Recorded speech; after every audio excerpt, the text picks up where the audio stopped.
Hi, good evening to you both. Those 4 teens have all been charged with criminal mischief charges, and they will stand in front of a judge later this month. Police tell us they arrested the last teen just yesterday, but they also say that this incident with Doolittle Park isn't the only problem they're facing right now, especially when it comes to juvenile crime in downtown Wallingford.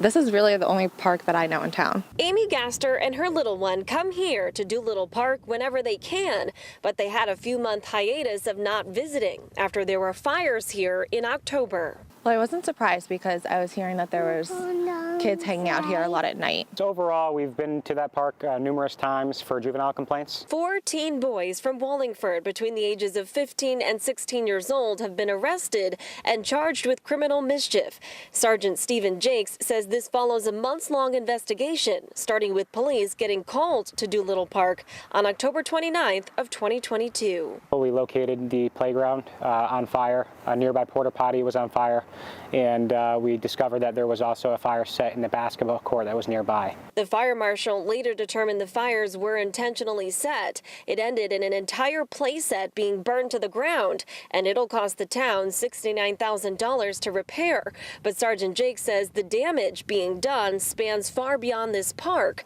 spreading into downtown. We're having a lot of issues with juveniles, bothering nearby businesses, jumping on tables, committing thefts, creating a ruckus. It's something that we're working hard to address. Sergeant Jake says they're also riding bikes in the middle of the roadway, causing traffic troubles. In response, police are stepping up patrols, adding cameras to Doolittle Park, and hoping to introduce a new bicycle ordinance that would allow them to crack down on the problem. We're finding ways to hold these juveniles accountable in a responsible way that's understood by them to hopefully curb their repeating the same issue.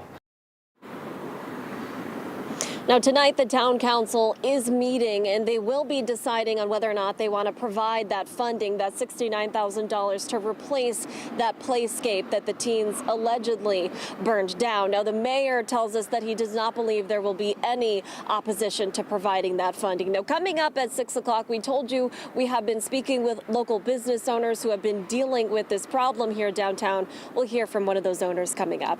We're live here in Wallingford. Julia LeBlanc, Fox 61, Connecticut's news station.